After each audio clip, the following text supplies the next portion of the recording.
Fin du trading en France pour Binance, l'Europe est en train de rater le coche des cryptos. Analyse technique, voilà le programme de ce live les amis.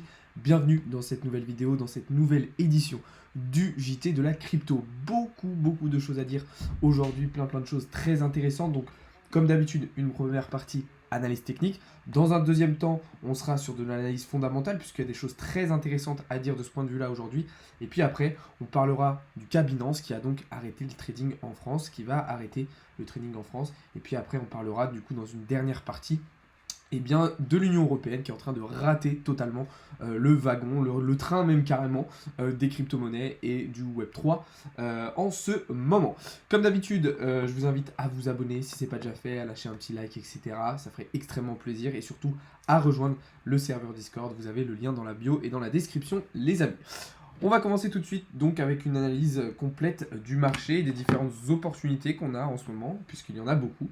Un marché aujourd'hui dans le rouge, comme je vous le répète depuis plusieurs jours maintenant. Je considère que ce qui s'est passé sur ce début de semaine était uniquement un piège et qu'on devrait probablement repasser sous les 20 000 $ assez prochainement. Donc voilà, on avait eu lundi, mardi dans le vert avec un Bitcoin qui s'était plutôt bien débrouillé, mais là on voit qu'on repart déjà dans le rouge avec Bitcoin qui repère 5%, Ethereum qui repère 7% et globalement ça se ressent sur l'ensemble du marché à part quelques altcoins qui indépendamment ont plutôt bien résisté aujourd'hui.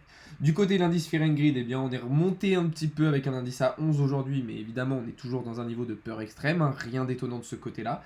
Et du côté de l'indicateur Blockchain Whisper, les longues ont repris l'avantage sur les shorts, donc attention, vous le savez, la majorité a souvent tort, donc ça pourrait aller dans l'autre sens. Voilà les amis, tout ça s'explique par un Bitcoin du coup qui revient chercher son support intermédiaire des 20 000 $. Je rappelle qu'on est toujours en position, ça sent un petit peu moins bon pour le moment, c'est d'ailleurs la raison pour laquelle j'avais clôturé 50% de ma position, moi, hier, lors de ce top, en direction. Alors, je ne suis pas sorti pile poil au top, mais un petit peu en dessous, au niveau des 21 500 $. C'est ce que je vous avais conseillé de faire. Je vous l'ai dit en live, je vous l'ai dit en vidéo, je vous l'ai dit dans le Discord aussi. Pour moi, c'était assez intéressant de prendre 50% de profit maintenant.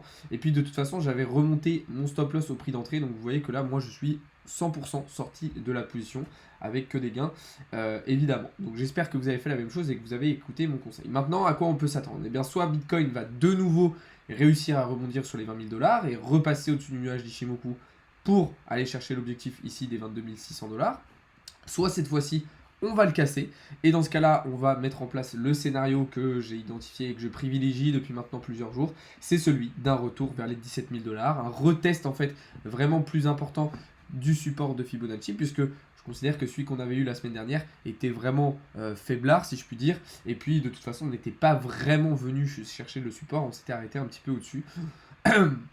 Donc voilà, moi vous le savez, je suis plutôt baissier, je considère qu'on n'a pas encore trouvé le bottom, je considère que la correction n'est pas terminée sur le marché et que Bitcoin devrait revenir chercher le support ici intermédiaire, enfin le support de Fibonacci au niveau du niveau 0,5 de Fibonacci, donc vers les 17 140 $. Voilà. Encore une fois, c'est pas une science exacte, je ne dis pas que je suis sûr à 100% que ça va se passer comme ça, mais personnellement, c'est le scénario que je privilégie.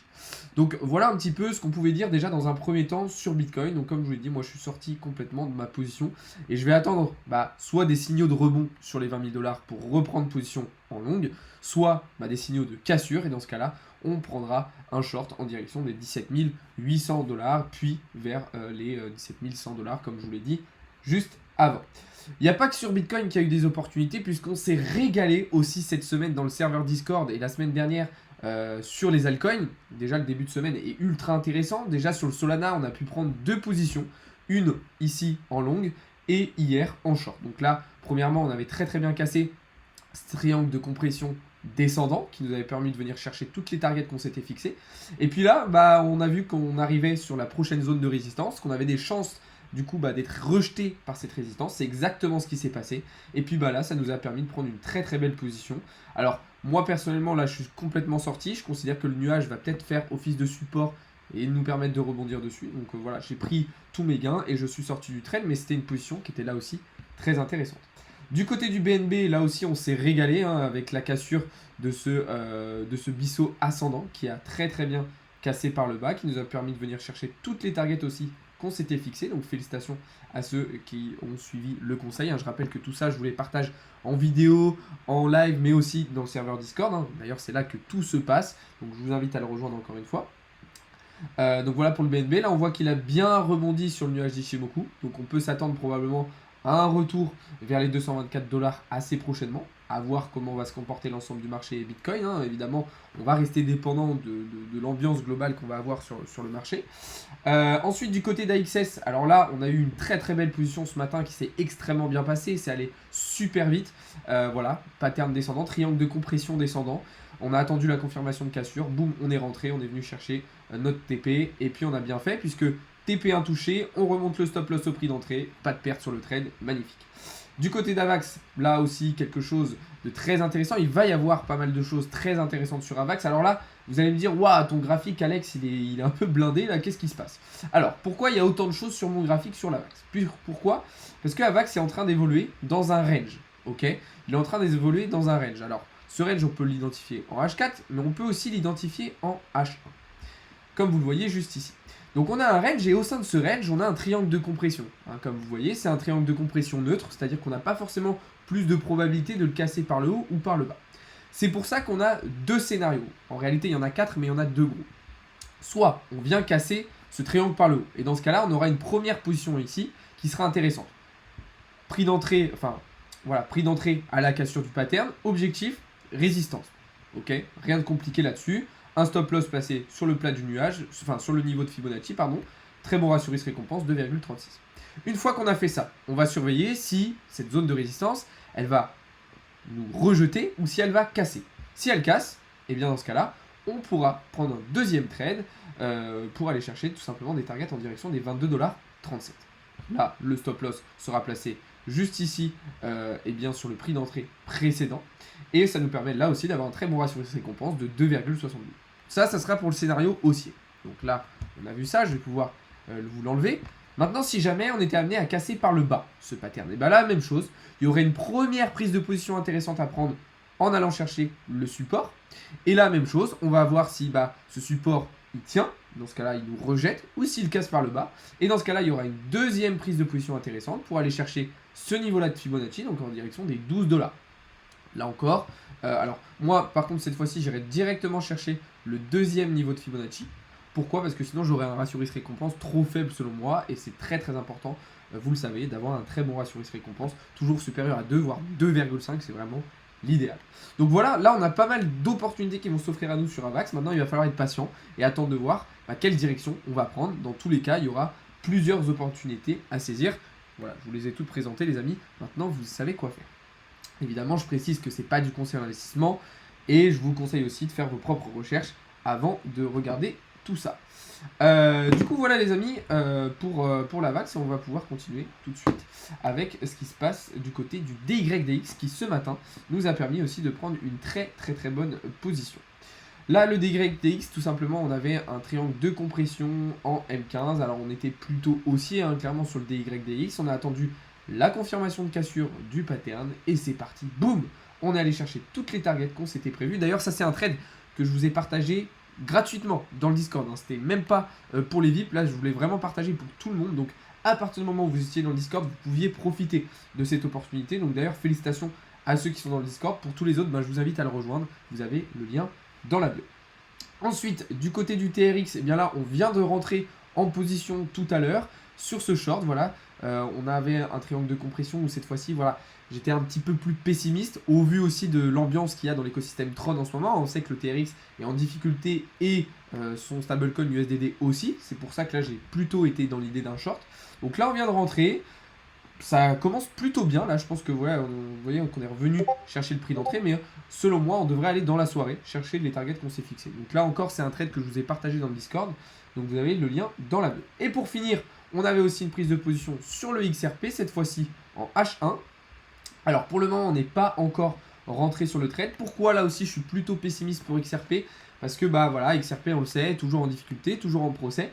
Et il y a des analyses récentes qui prouvent et qui montrent qu'on pourrait assister à une nouvelle correction de 40%. Une nouvelle baisse de 40% pour le cours du XRP. Donc moi, voilà, plutôt baissier. Dans tous les cas, je vais bien attendre une confirmation de cassure avant de rentrer. Donc il n'y a pas de souci. Voilà les amis pour cette première partie de live très conséquente, hein, très importante, 100% analyse technique. Maintenant on va pouvoir rentrer un petit peu dans de l'analyse fondamentale. J'ai quelques petites informations assez intéressantes à vous transmettre du côté de l'analyse fondamentale. Déjà la première chose à dire, c'est que en ce moment, les recherches Google pour Bitcoin n'ont jamais été aussi hautes en 13 mois. Qu'est-ce que ça veut dire? Ben, ça veut dire que malgré que Bitcoin soit en train de souffrir, malgré que le marché crypto soit en train de souffrir, on a beaucoup de gens qui recherchent Bitcoin, qui s'intéressent à ça. Et ça veut dire que les gens ont compris que là, on était à un moment important pour acheter. Pourquoi c'est intéressant? Parce que ça se différencie totalement de ce qu'on avait pu voir lors des précédents bear market. Généralement, lors des précédents bear market, il n'y avait plus personne qui s'intéressait au Bitcoin, plus personne faisait des recherches sur Bitcoin, on n'entendait plus parler du tout. Là, la tendance s'inverse et au contraire, on a un bear market où les recherches Bitcoin explosent totalement. Donc c'est ultra intéressant puisque ça va sans doute amener de nouveaux entrants sur le marché, de nouveaux investisseurs et ça va donc potentiellement nous aider à relancer le marché. La deuxième chose très intéressante à dire, c'est qu'en ce moment, les mineurs de Bitcoin sont en train de vendre massivement leurs réserves de Bitcoin. Pourquoi? Tout simplement parce que le prix baisse, donc ils sont plus rentables et sont obligés de vendre du coup une partie de leur réserve. Pourquoi c'est intéressant, cette actualité, enfin ce chiffre si on peut dire, parce que ça veut dire qu'on est proche de la capitulation, pardon, j'ai toujours du mal à dire ce mot, on est proche de la capitulation. Ça veut dire que le marché, du coup, a bientôt atteint son bottom. Alors ça ne veut pas dire qu'on l'a atteint, hein. Encore une fois, moi je considère que le bottom est à 17 000 $. Mais ça veut dire qu'on s'approche quand même de la fin de correction, de la fin de la baisse, et que le bottom est très proche. Du coup, ça veut dire que potentiellement on va rentrer ensuite dans une phase de latéralisation avant de relancer le bull run. Donc on peut imaginer peut-être que là, cet été justement, va être cette phase de latéralisation. Peut-être que là, pendant les 2, 3, 4 mois qui vont suivre, on va latéraliser. Et peut-être qu'à partir de la fin de l'année 2022, on pourrait voir un marché qui se relance. Alors non, je ne fais pas que de la crypto, il y a aussi de la bourse, du e-commerce, de l'immobilier qui va arriver. Tout ça, c'est dans le Discord, les amis, je vous laisse aller voir tout ça. Et une autre question de Darouk rapidement, qui me demande comment j'ai appris la crypto via des formations, mais aussi beaucoup en autodidacte, puisqu'aujourd'hui, on a de la chance quand même d'avoir beaucoup de contenu gratuit. Maintenant, encore une fois, si vous voulez aller plus loin, si vous voulez devenir vraiment professionnel, vous allez devoir aller vers des formations, vers des personnes qualifiées qui vont vous apprendre tout ça. Voilà les amis, on va rentrer désormais dans peut-être la partie de cette vidéo qui va le plus vous intéresser. Ça va concerner Binance. Binance, vous le savez, qui aujourd'hui a annoncé la fin des contrats futurs. Qu'est-ce que ça veut dire? Ça veut dire qu'à partir du 2 août prochain, il n'y aura plus la possibilité pour les clients français de faire du trading avec effet de levier sur Binance. Alors pourquoi Binance arrête ça? Vous allez me dire, c'est un peu bizarre, ça va leur faire perdre des clients, etc. En fait, ils sont obligés. Ils sont obligés pourquoi? Parce que Binance a obtenu son statut PSAN en France. Ça veut dire que Binance est reconnu par l'État, reconnu par l'AMF et régulé par l'AMF. L'AMF, c'est l'autorité des marchés financiers. Et du coup, pour faire face à la réglementation française, Binance doit interdire tout simplement les effets de levier pour les clients français. Donc ça veut dire qu'à partir du 2 août, sur Binance, vous ne pourrez plus utiliser les contrats futurs. Il vous faudra aller sur d'autres plateformes. D'ailleurs, je vous invite à me rejoindre. Personnellement, j'utilise FTX. Je considère que c'est l'une des meilleures plateformes pour faire du trading. Après, il n'y a pas que celle-là. KuCoin peut être intéressante. Bybit peut être intéressante. Voilà. Mais personnellement, je trouve que FTX est la plus professionnelle pour faire du trading. Donc je vous laisse aller voir ça. Si ça vous intéresse, je vous ai mis des liens dans le Discord pour rejoindre. Je vous ai mis des liens. Comme ça, vous n'avez plus qu'à vous inscrire et puis c'est parti. Moi, ça fait quand même plusieurs semaines que je vous dis que, enfin plusieurs mois même, que je vous dis que je m'écarte de Binance. Je m'écarte de Binance parce que je considère que c'est trop centralisé, qu'il y a un manque de transparence, qu'il y a un manque d'anonymat. Là, en plus, les contrats futurs s'arrêtent. Donc moi, clairement, Binance, je l'utilise de moins en moins et je vais encore moins l'utiliser dans les mois à venir. Très bonne question de Flo du coup. Est-ce que les autres plateformes vont suivre? Le problème, c'est qu'en fait, oui, malheureusement, à terme, les plateformes centralisées, comme FTX, Bybit, etc., vont être obligées de suivre, en tout cas en France, et si la réglementation reste telle qu'elle. Alors, quelle est la solution, en fait, à tout ça? Et du coup, ça va aller faire du trading sur on-chain, en fait, directement, et donc sur des plateformes décentralisées. C'est la meilleure solution. De toute façon, ça sera la seule issue si vous voulez continuer du trading, si vous voulez continuer à utiliser les effets de levier, il faudra absolument passer par là. Alors maintenant, le problème, c'est que Binance va perdre énormément de clients. Parce qu'il y a aujourd'hui beaucoup de gens qui utilisent Binance justement pour faire du trading. Et donc là, on va avoir une perte de clients assez importante en France pour Binance. Alors moi, je ne pense pas que ça va les mettre en péril, je ne pense pas que ça va les mettre en grosse difficulté, mais c'est vrai qu'une plateforme comme FTX, qui est déjà en train de bien progresser et de potentiellement prendre le dessus un petit peu sur Binance, va énormément profiter en fait de cette situation pour récupérer une partie des clients. Donc là, on va clairement avoir une grosse bataille. On va avoir une grosse bataille entre les différentes plateformes qui vont essayer d'attirer au maximum, les clients en fait qui étaient sur Binance. Bon, maintenant il y a une chose quand même qui me dérange personnellement dans tout ça. C'est qu'aujourd'hui, la réglementation française empêche des personnes formées, qualifiées, qui apprennent à obtenir leur liberté financière grâce au trading et grâce aux crypto-monnaies. Okay.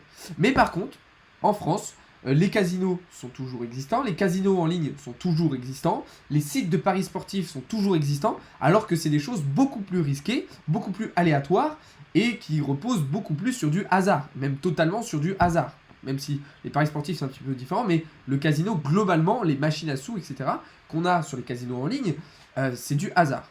Donc là, on a clairement une hypocrisie, encore une fois, en fait, de la France, mais on verra que c'est pas que la France, ça englobe aussi l'Union européenne. En fait, on a une hypocrisie, et en fait, c'est plus une volonté de brider le développement des crypto-monnaies, etc., etc. D'ailleurs, c'est justement la prochaine partie, et la dernière partie de cette vidéo, ça va concerner l'Union européenne, qui est en train, en ce moment, de louper totalement le coche. Le coche du Web3, le coche de la blockchain, le coche des crypto-monnaies dans son intégralité. Pourquoi je vous dis ça? Il y a plein de raisons. Déjà, il y a le règlement MiCA, dont vous avez entendu parler. Mais il y a aussi le fait que le prochain stablecoin sur l'euro, en fait, qui sera adossé à l'euro, est en fait développé par une entreprise américaine. On a le fait aussi que Christine Lagarde, la présidente de la BCE, essaye de brider les cryptos un maximum, les attaquer un maximum, et elle veut même désormais un second cadre réglementaire pour le stacking et les prêts crypto. C'est le fait aussi qu'on a des pays qui se ferment aux cryptos, qui veulent les surveiller, qui veulent les contrôler, les réguler de manière beaucoup trop stricte pour en fait empêcher leur développement. Mais alors qu'est-ce que ça veut dire tout ça? Ça veut dire que en fait, on a cette fois-ci, encore une fois, l'Union européenne, les pays européens, qui vont se plaindre dans 15, 20, 30 ans que les États-Unis, que la Chine ont un monopole sur les nouveaux marchés, un monopole dans le Web3, parce que nous, on aura refusé de s'adapter et de se lancer là-dedans. Donc là, on voit que voilà, c'est une entreprise américaine qui est en train de développer un stablecoin euro. On a Tether aussi, donc je rappelle qu'il développe l'USDT, qui va développer un nouveau stablecoin adossé au livre sterling. Tether, c'est pas du tout une marque française, une entreprise française européenne. On a donc une banque centrale européenne qui est totalement fermée au développement des crypto-monnaies et qui essaye de les brider un maximum. Donc clairement, on est en retard. On va être en retard très rapidement. On va être en grosse difficulté. Parce que là, on est en train en fait de se mettre des œillères comme ça et de se dire non, nous on veut pas aller là-dedans, ça ne nous intéresse pas, on veut pas accélérer le développement, on veut pas encourager les entreprises du Web3 à se développer, à créer des emplois, parce que oui, ça peut créer des emplois aussi. Donc clairement, on est en train de louper le train, le wagon, même le train, le tout, on loupe tout. Et le problème, c'est que du coup, on va avoir d'autres régions du monde, notamment les États-Unis, la Chine, mais aussi l'Amérique latine et l'Afrique. Parce que là, clairement, l'Europe, je pense que niveau développement crypto, on est le pire. On est le pire des continents. En fait, on va se plaindre dans quelques années d'être en difficulté, que d'autres régions du monde ont un monopole sur ces nouveaux secteurs, sur ces nouveaux domaines et sur ces nouvelles technologies, en fait. On va se plaindre de tout ça, alors que c'est aujourd'hui qu'il faut montrer dans le train. C'est aujourd'hui qu'il faut préparer l'avenir avec ces nouvelles technologies qui, dans tous les cas, seront là dans le futur. Donc c'est assez problématique, c'est dommage même parce que voilà, encore une fois, il y a des personnes aujourd'hui en Europe qui se battent pour le développement de tout ça. Mais le problème, c'est que les décisionnaires, pour pas citer Christine Lagarde, mais les décisionnaires, les personnes qui dirigent et qui ne maîtrisent pas ces sujets-là, eh bien nous empêchent et empêchent l'Europe de se développer et de prendre un ascendant potentiellement intéressant sur ces nouvelles technologies. Surtout qu'aujourd'hui, on a les moyens, on a clairement les moyens d'aller chercher ça. Aujourd'hui, l'Europe, on a quand même la chance d'avoir des pays développés qui ont des personnes ultra qualifiées, qui ont des très bons ingénieurs. Enfin, clairement, c'est incroyable. Il y aurait des choses vraiment très intéressantes à faire. Donc, c'est vraiment dommage qu'on ait des institutions, des États, des entreprises et des personnes comme ça qui nous bloquent et qui casse tout. Donc voilà les amis. Je vais terminer ce live et cette vidéo là-dessus. Je vais juste terminer en répondant à quelques questions. Mais globalement, voilà ce qu'on pouvait dire de ce côté-là. Du coup, on finit avec quelques questions rapidement les amis. Et puis après, ça sera tout pour moi pour aujourd'hui. Alors non, je ne suis absolument pas un arnaqueur les amis. J'essaye de vous apporter un maximum de connaissances, de compétences, d'avis, de conseils, etc. En toute transparence, j'essaye de vous apporter un maximum. Je suis tous les jours en live avec vous, tous les jours en vidéo avec vous. Je vous partage des trucs sur Discord, sur Twitter, sur Instagram, sur TikTok. Il y a un maximum de contenu gratuit. Vous avez tout plein de trucs gratuits les amis. Donc me dire que je suis un arnaqueur, je pense que c'est pas très légitime, c'est même pas du tout légitime. Le trade sur TRX, vous pouvez le retrouver dans le Discord les amis. On est rentré en position là tout à l'heure, il y a à peu près 1 heure. Donc là on est au prix d'entrée à peu près.